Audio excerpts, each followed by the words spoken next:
Yes. Today we will have like in the presentation in the room 2 that we have 1, 2, 3, 4, 5, 6, 7. We have around 8 presentation for today.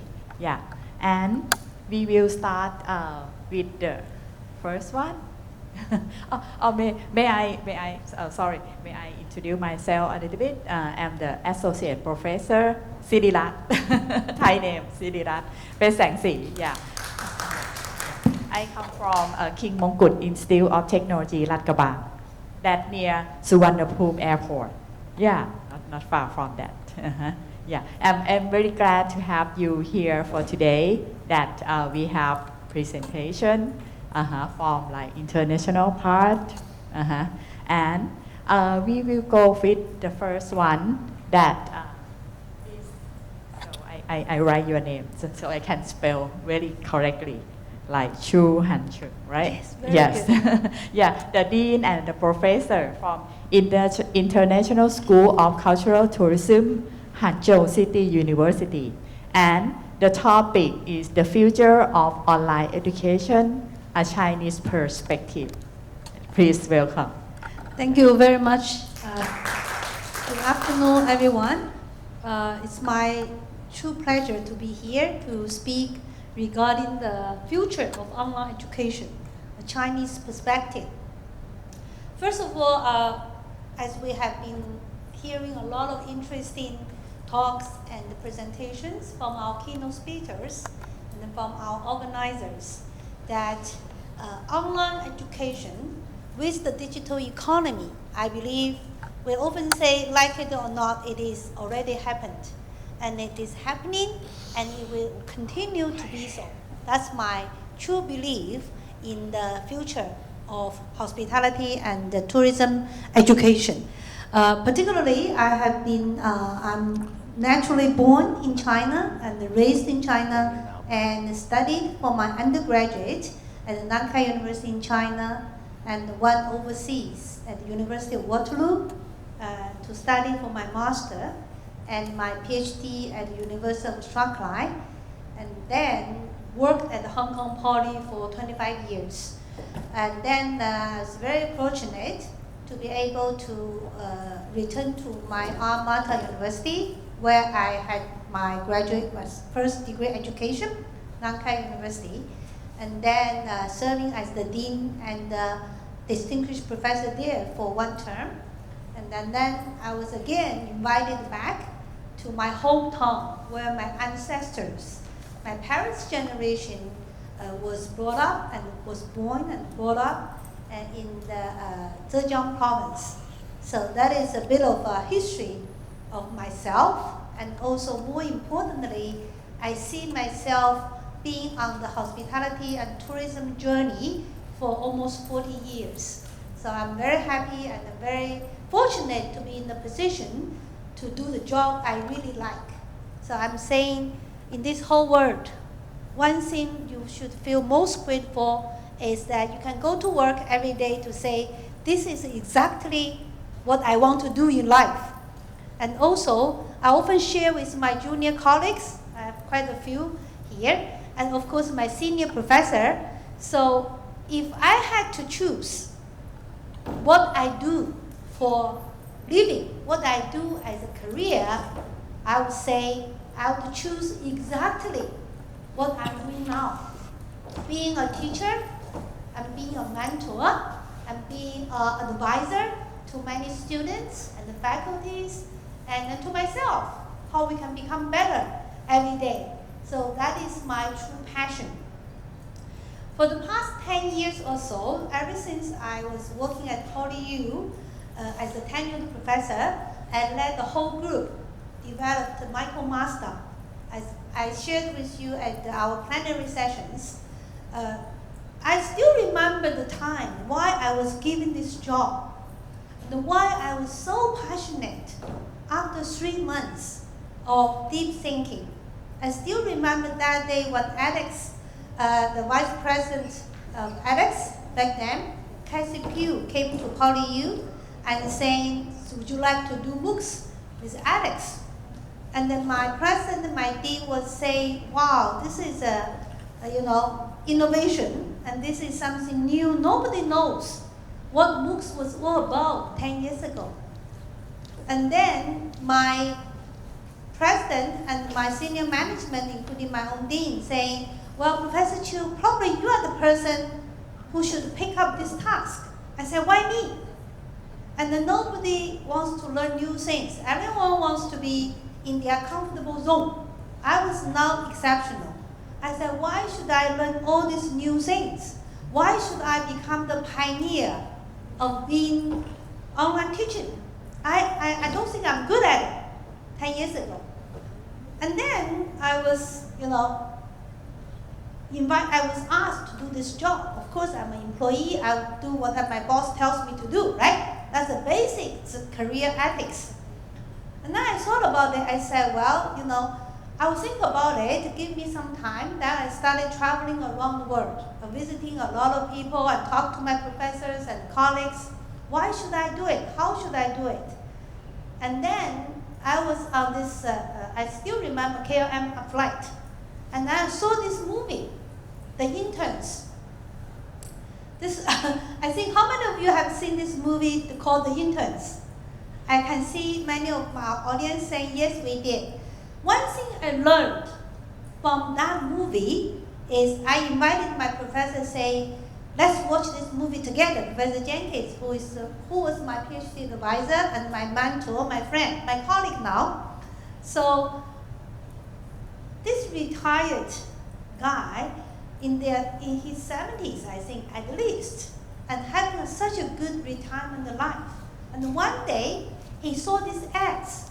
An internet startup company was looking for an intern. So he went to the interview. He had to learn how to record his interview video. He has to learn how to write an email. And I was thinking, I can do a little bit better than that. So, and then I went back to tell my boss, yes, sir, I'm going to take this job. I want to take this challenge. I want to learn new things. I believe I can do it. Of course, they are very happy. So that's how I started my journey on MOOCs. I started my journey on the online education. Back then, I didn't know how the future looks like. Now I can modestly to share with you how I see the future education in terms of online or blended mode.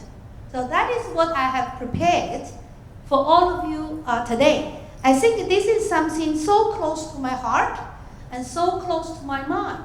I've been thinking and doing all this work myself and my team and my colleagues, my students.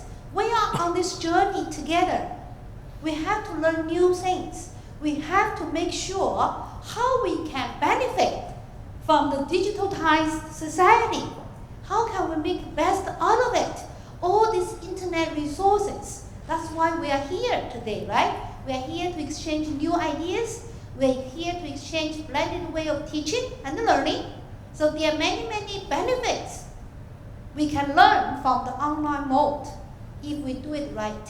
So this is what I have prepared for you, because a lot of my experiences for the online education is based on PolyU and also later on my alma mater university in Hanqin and currently the International School of Cultural Tourism at Hangzhou City University. I really just speak from my experience as a teacher, as a MOOC producer, as also a student. I learned so much from many of you here and also from all kind of MOOC conferences. I used to travel a lot, go to different MOOC conferences to learn. Started with the first one in Boston, where Alex was studied. So it has been a very rewarding 10 years when I'm on this journey of online MOOCs and blended learning. So these are some of the background informations which I like to share with my audience. And then fundamentally, we need to answer these 4 questions.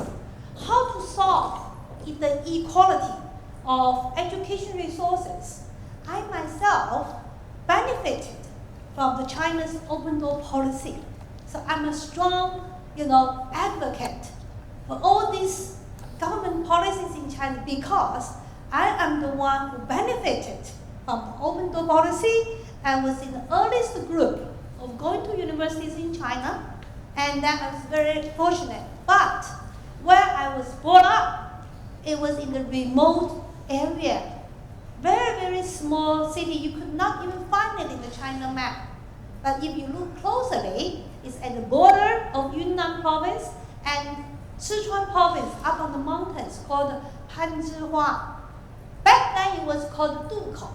So a very, very small town up at the mountain. We didn't even have a house. We had to build this tent from the bushes. And this is how we survived. So immediately, one of the benefits I can see to go on this online MOOCs journey is I can help many people who were like me, grown up in a village, hardly have any resources. I did not go to high school. I self-studied everything. So I was very fortunate to be able to get into the top schools in China. Of course, a lot of people helped me. I learned from books, I learned from tutors, from friends. So there are a lot of equal opportunities in China because of the resources. We are fortunate in the good universities. We are fortunate in the big cities. What about those kids? Like my childhood, growing up on the mountains. So I believe with the internet, with the availability of internet all over China and around the world, resources can be equally shared by producing high quality MOOCs. I think that is the fundamental question and the fundamental issues. I believe the online journey, the online resources, the MOOCs with credits, the MOOCs, building the credits through the credentials, micromasters. These are the ways, these are the resources we can all use and the benefit can be shared.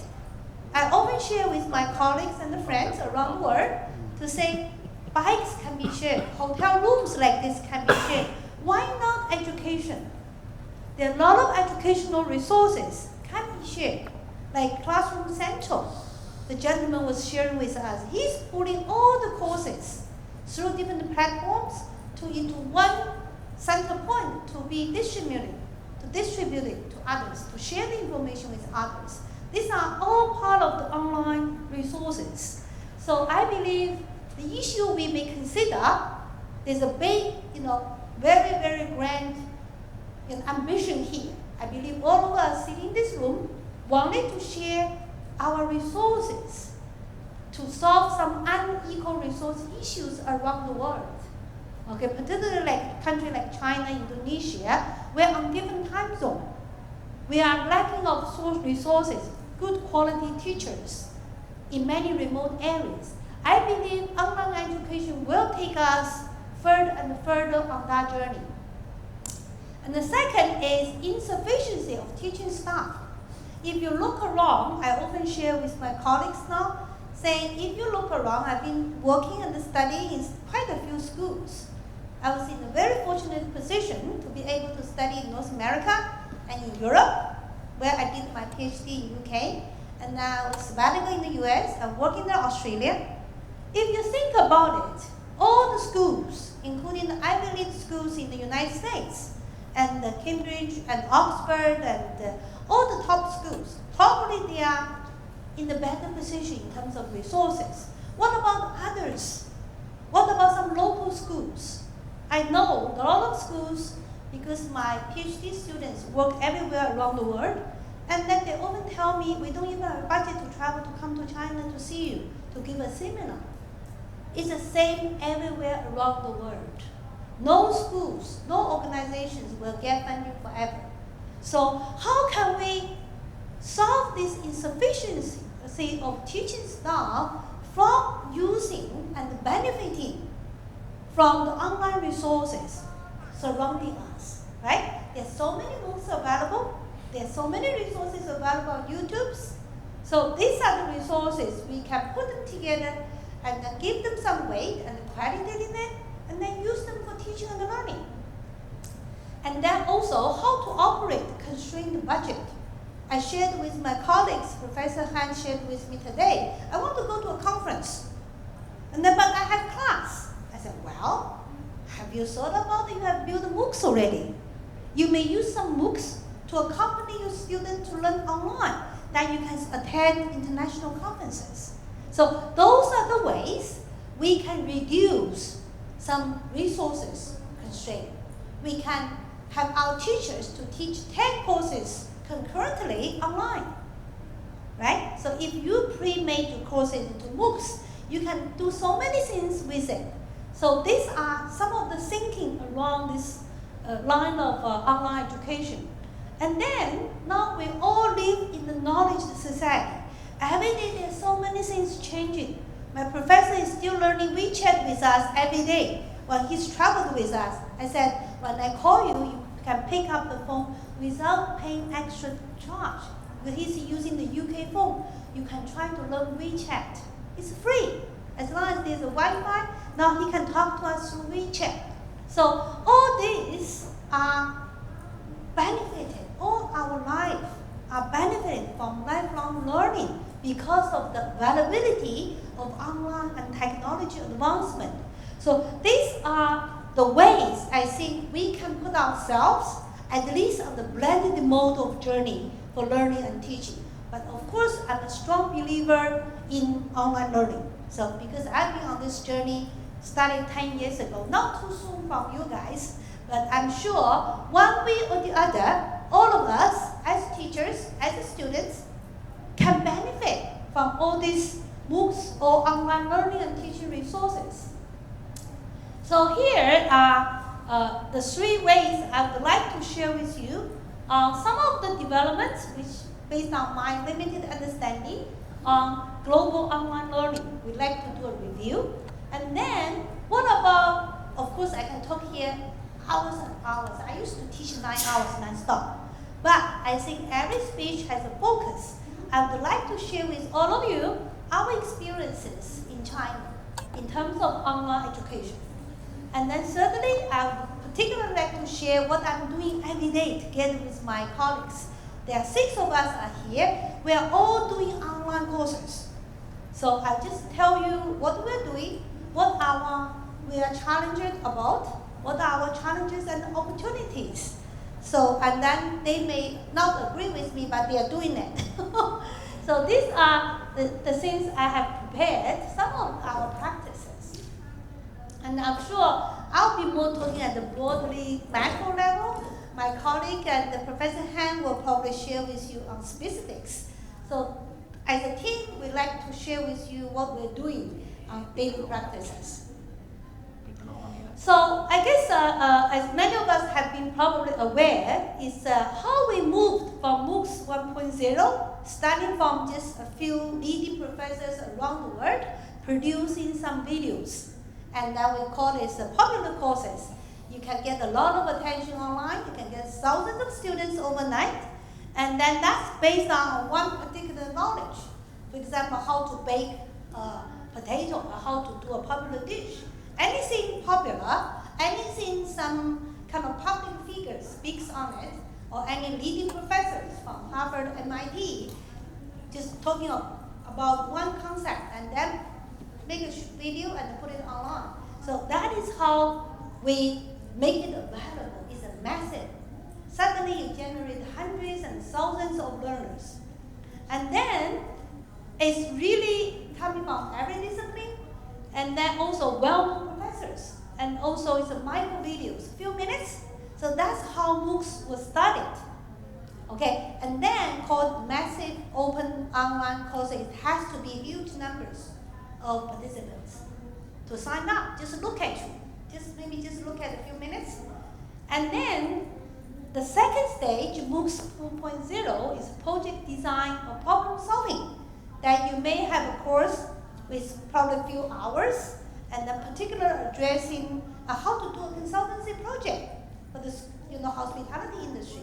Then you do a few videos, how to set up a topic, how to do it through the practical views, and through from theoretical thinking, all these very themed sort of a few course videos form a 1 credit course maybe. And then mutual recognition of credit. And then some of our students may probably say we need to take a general university requirement courses in the area of computing or in the area of math, that they can just take a course called the beauty of math, the beauty of physics, and online, and then we get some credit. So that is probably at the MOOC 2.0. And then industry training, a lot of certificate programs, and the industry people probably want to do a training in particular area, and then they bundle a few short courses together and using MOOCs to be as a training materials. So that can be the MOOCs 2.0. And later on, we are moving to MOOCs 3.0, which has been accelerated by the COVID-19. I still remember during the COVID-19, when I was at the Hanqin back then, suddenly I got so many calls from different schools, different teachers saying, can I use your MOOCs? Because now we couldn't teach offline. So that's how the MOOCs I did at Hanqin got so popular. So we did 6 of them, and then we did a micro-credential. So, and then the blended learning and teaching. And moving to the later stage, then the micro-credential I did in international tourism management and policy issues was used by some local schools and as part of their degree. And then they replaced a few courses by using our MOOCs, which a few MOOCs are stuck together and then created micro-credentials.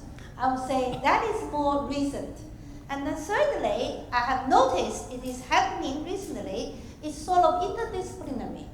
For example, we were sort of guided by the Ministry of Education on this interdisciplinary approach. Students from the arts background, like hospitality and tourism, probably need to learn some computer skills on the big data. You have to learn Python, and you have to learn a lot of statistical analysis. And then those are more courses offered by the science faculties. And then our students and will need to work in the industry where a lot of technology will be used in the hotels, in the airlines, in the food and beverage industry. So therefore, it will be very important for us to build these courses through the interdisciplinary, cross-disciplinary approach. So our professors will be working with professors with computer backgrounds and then create the big data iHotel courses. So that is more recently interdisciplinary, whereas probably the students studying the computer science would like to know some historical development of the science field. So this kind of interdisciplinary approach would really benefit from the mass open online courses. For example, I can take a few courses from Shitang X developed by Tsinghua University. There are a lot of science professors there, and then I take the courses partially, and then we build on and then teach our students of arts background some scientific approaches. So these are the ways I think the future MOOCs will be able to contribute, and then our learning community can benefit from. So that is in terms of historical development of MOOCs. And then, of course, this is, I mentioned earlier, the impact of COVID-19 on the international tourism education. As I mentioned earlier, during the COVID period, a lot of schools and started using my MOOCs. So because of the COVID, and people realized how important it is to use these online resources when offline teaching is impossible. You may have COVID now, but you don't know what will happen next. Well, hopefully, no crisis will happen again, but nobody knows. So if the more crises happen in the future, suddenly we are constrained by going out, then we still have to think online mode. So we need to be mindful about how we can use the online resources to enhance and to facilitate our learning and teaching on a daily basis. You just have to be prepared for our students, for our parents to say, suddenly there were some kind of problems in the local community, the kids couldn't go to school. What do? You cannot leave them behind, right? You may take them along and then teach them online and offline. So these are common practices. We need to be mindful there are possible crises coming, and then what do we do? How do we respond to these urgent needs? So I think COVID in one way or the other teach us to be prepared for the future when there are other crises come. Hopefully not, right? So this is how the impact, also the opportunities provided to all of us as a result of this COVID-19. Whenever there are crises, and there are always opportunities, right? We often say that. So dealing with the impact of COVID-19, or maybe in the future COVID other crises, you never know. So you never know things may happen around the corner, right? So we need to be mindful, we need to be well prepared, and improving the effectiveness of teaching and learning. I have my colleagues here. Actually, my ultimate motive, one of them, to produce online courses is for quality teaching. I often share with my colleagues to say, if I had to be recorded, I think I am now, you have to be so particular on your PowerPoint. My team is still working on the PowerPoint. And the last minute, you want to be not necessarily perfect. Nobody can be perfect, but you always want to do a better job. But if you don't have to have your courses recorded, would you mind saying, oh, I'll just bring my PowerPoint and plug in and then start talking? Then today, probably you are in a very good mood, you get very highly excited. And then tomorrow, you may not feel the same, then it varies. But on the other hand, as a result of online material preparation, we are so particular on what should we talk about on this session, what kind of exercises we need to build in, what kind of case studies we can share with my students. So all this need to be systematically think through and then put it in writing. And then during the process, we monitor everything. We help our colleagues to say, hey, this is a bit of too long. You have talked about 10 minutes. Do you think the students will listen to you? Maybe you cut into half. So all this are taken care by professional teams. So we have 1 or 2 full-time students helping our teachers to prepare the transcript. Then we have the technical staff to help us how to do a better video. Then we have the technology to help us. One day we may say, I don't like to see myself in front of camera. I want to be a cartoon picture, as my professor told me. I said, sure, the technology can make you digitalize a human being. I will share with you later. So all of this, I often share with my team. If you come along, you become a better teacher. I hope you all agree with me, right? So we spend so much effort. The school has paid for all these production costs. I don't want my teachers to do it alone. So we contract all these services to the professional team. We have the service team internally to help our teachers. And then we are ongoing to produce quality courses. So these are the ways, I think it's opportunities, then to help us all become a better teachers. So I used to be quite, substantial. So in order to be in front of online, I keep losing weight. So I'm so glad I did it. I think many of us did that. If you want to be in front of camera all the time, you all want to make sure you're in good shape. So there are many good things built into this whole process. We're all becoming better every day. I even make my students do videos. I said, if you have to present your projects, I want a 2 minutes video from you. They will start from week 1 with me and preparing for 6 weeks. By the end, they said, wow, I never knew I could do this better. Such a good job to produce the videos. We all learn. We're all becoming better staff every day. And also extending the technology deployment to unlock greater flexibility in the provision of education. As I mentioned with you earlier, we are in the process of building our ecosystem. As soon as all my MOOCs are ready, uploaded on the Shaitan X, I will promote it to the villages. There are still 26 counties in Zhejiang province, a lot of poor kids. Last summer, I couldn't go back to Hong Kong, where my home is based. I spent quite a few days visiting all these villages. There are a lot of kids and a lot of left home, mothers and the seniors they might be interested to make another career. So we can share with them all these resources without costing us anything. So that is another opportunity provided to us, as I shared with you, is the equal opportunity of learning and teaching resources. We can help the local schools. I visited quite a few vocational schools. Zhongzuan, there are hardly any teachers.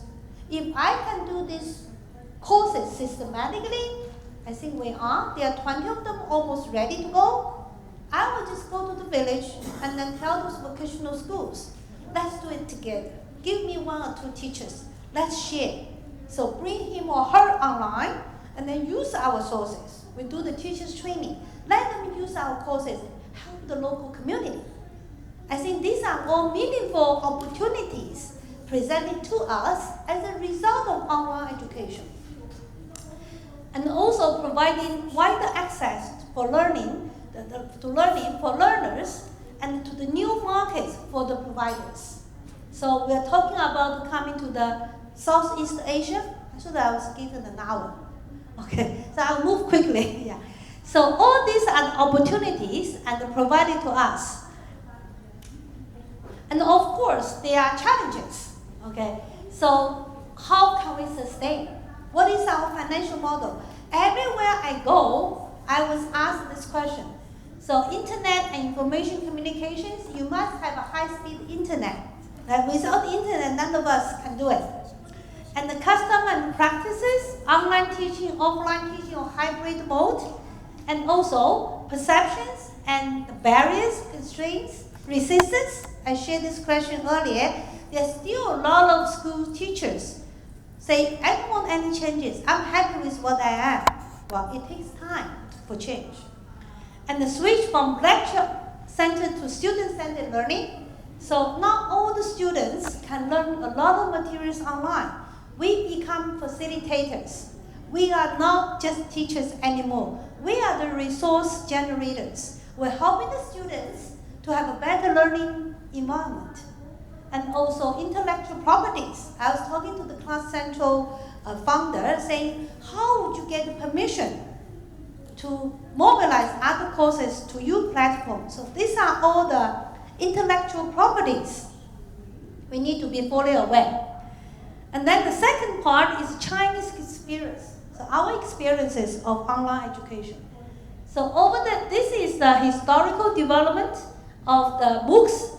So for the China's online education, which I'll be happy to just leave the slides to all of you. And then what can we do through MOOCs, promoting education reform and sharing the premium resources and promoting equality, as I mentioned earlier. And then these are the government policies issued in 2022. The Ministry of Education of Chinese government launched these strategic actions on digital transformation of education. Mainly, I would classify them into 3 areas. First of all, is quality improvement. And secondly, is the advancement of equality. So China would like to sort of share a lot of our practices with schools in Thailand, schools in Southeast Asia, Indonesia, Malaysia, whichever country is interested in working with us, and also the change models. So these are changed from the traditional teaching to the blended mode or the hybrid mode. How much time do I have? I was giving different information. Okay, I better speed up. Okay, I think I will just move down quickly to the future-oriented blueprint for higher education development. First of all is accelerating the resources sharing and also the education equity advancement and technology application and the reshaping the higher education. And then stage 3 is improving the standard and the specifications and also advanced innovation development of online education. So, of course, expanding the openness and the cooperation and build a global online education ecosystem. So these are probably what's going on. I think Ms. Xiao Xiao shared with many of you this morning. I think I would like to move down to where I am currently based. So I was brought into this Hangzhou City University, which is mainly derived from Zhejiang University and become city-funded university, and to set up a new school, which is I personally gave the name together with my president, called International School of Cultural Tourism, where I would like to practice this 4A model. Anyone with any devices at any time and can learn anything they want. So this is something I've been promoting for the past 10 years. And then, so our mission, education for this particular college is to dual system. So we are not only serving our full-time students, we are also serving our industry.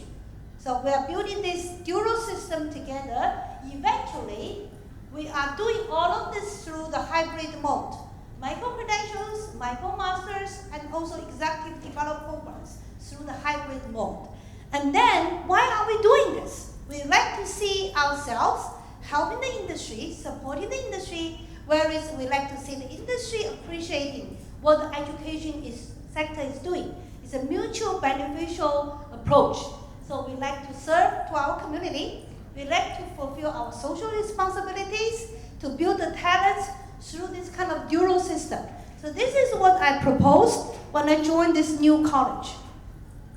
And then this is, we are very fortunate to be giving a lot of resources by our university. This is a 23-story building in which we have a hotel built in. This is what I say, we have the industry working with us hand by hand.